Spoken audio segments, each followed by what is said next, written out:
నమస్తే. TVL astrology topic ఛానల్కి స్వాగతం అండి. నా పేరు Vijayalakshmi, Vedic and KP astrologer.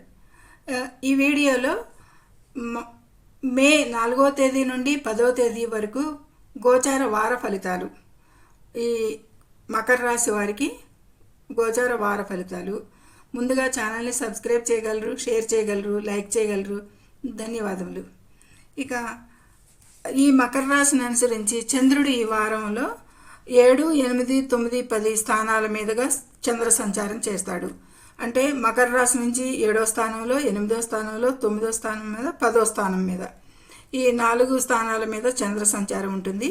అయితే ఇక మిగతా ఖగోళంలో గ్రహాలు, మిగతా గ్రహాలు ఈ మకర రాశి నుంచి ఎక్కడెక్కడ ఉన్నాయి అంటే గనక మకర రాశి నుంచి తృతీయంలో మీనరాశిలో 4 గ్రహాలు, రాహువు, బుధుడు, శుక్రుడు, శని తృతీయంలో అనుకూలంగానే ఉంటారు అందరూ కూడాను.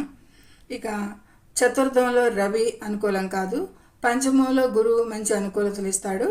ఇక సప్తమంలో కుజుడు అనుకూలం కాదు. ఇక మకర రాశిని అనుసరించి నవమంలో కేతువు కూడా చాలా ప్రతికూలం. ఇది గ్రహాల స్థితిగతులు. అయితే 4 గ్రహాలు అనుకూలం, 4 గ్రహాలు ప్రతికూలంగా ఉన్నాయి. గ్రహానుకూలత ఉంటుంది, సామాన్యంగా ఉంటుంది అనేది ఈ మకర రాశి వారికి కనిపిస్తుంది. అయితే 4, 5 తేదీల్లో వారం ప్రారంభంలో అయితే కనుక విదేశీ ఒప్పందాలు, విదేశీ సంబంధాల నుండి లాభాలు వచ్చేది కూడా సూచిస్తుంది. ఇక వీరికి జీవితంలో ఈ సమయంలో ప్రేమ అనేది పెరుగుతుంది. వీరికి వ్యక్తిగతంగా జీవిత భాగస్వామితో సంతోషకరమైన సంబంధాలను పెంచుకుంటారు. ఆదాయం పెరుగుతుంది. సామాజిక జీవితం కూడా మెరుగవుతుంది. వ్యతిరేక లింగానికి చెందిన స్నేహితుల సంఖ్య అయితే ఎక్కువగా పెరుగుతుంది. ఈ సమయంలో చేసే ప్రయత్నాలలో పనులకి విజయం సాధిస్తారు. ఇక ప్రయాణించడానికి కూడా ఇది మంచి సమయం అనేది సూచించడం జరుగుతుంది. ఎందుకంటే చంద్రుడు పుష్యమి నక్షత్రం మీద సంచారం చేస్తాడు. ఆ టైంలో చంద్రుడు పుష్యమి నక్షత్ర అధిపతి శని తృతీయంలో మంచి ఫలితాలు ఇస్తాడు. ఇక 6, 7 తేదీల్లో ఆరోగ్య సమస్యలను ఎదుర్కోవడం ప్రారంభిస్తారు. ఇక వాదనలకు దూరంగా ఉండాలి. ఈ సమయంలో కొంత నిరాశ మరియు ఒత్తిడి ప్రబలంగా ఉంటుంది. ఇక్కడ కేతు, శుక్ర ప్రభావాలు ఎక్కువగా ఉంటాయి అని చెప్పచ్చు. ముఖ్యంగా ఒంటరితనం ఇబ్బంది పెడుతుంది వీరిని. అదే కాదు, సంపద గ్రాఫ్లో హెచ్చు తగ్గులు ఉంటాయి. కొంతకాలం ఆదాయానికి, కొంతకాలం ఖర్చులకి కూడా అలా ఉంటుంది.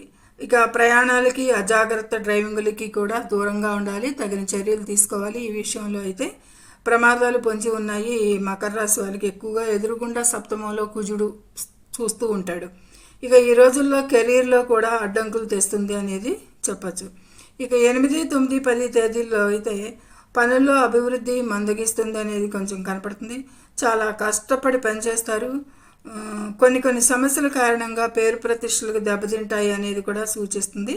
ఈ టైంలో తండ్రి గారితో కొంత విభేదాలు లేదా వివాదాలు ఏర్పడే అవకాశం కూడా కనిపిస్తుంది. ఈ మకర రాశి కదా, 8, 9 అవును, వాళ్ళ ఆరోగ్యానికి కూడా కొంచెం శ్రద్ధ వహించాల్సి ఉంటుంది. ఇక శారీరక నొప్పులు ఇబ్బందులు పెట్టవచ్చు. ఈ టైంలో వీరికి మతపరమైన యాత్రలకు అయితే అవకాశం ఉంది, వెళ్తారు అనేది సూచిస్తుంది.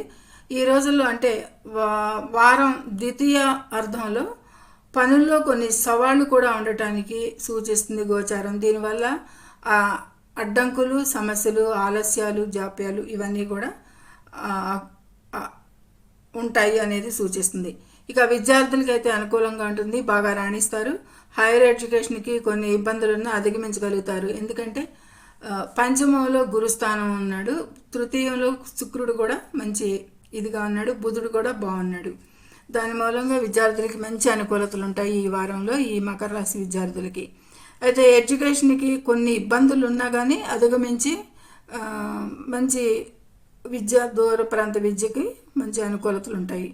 ఈ వారంలో వీరు సూర్యారాధన, సుబ్రహ్మణ్య గణపతి ఆరాధన ప్రతికూలతలకి, ఆంజనేయ ఆరాధన ప్రమాదాలకి కూడా శ్రేయస్కరం అని సూచించడం జరుగుతుంది. ఇది ఈ మకర రాశి వారికి మంచి అనుకూలతలే ఎక్కువగానే ఉన్నాయి. గత వారం కంటే కూడా బాగానే ఉంది ఈ వారం అనేది చెప్పచ్చు. సర్వే జనో సుఖినో భవంతు. Please subscribe my channel, share and like it. Thank you very much.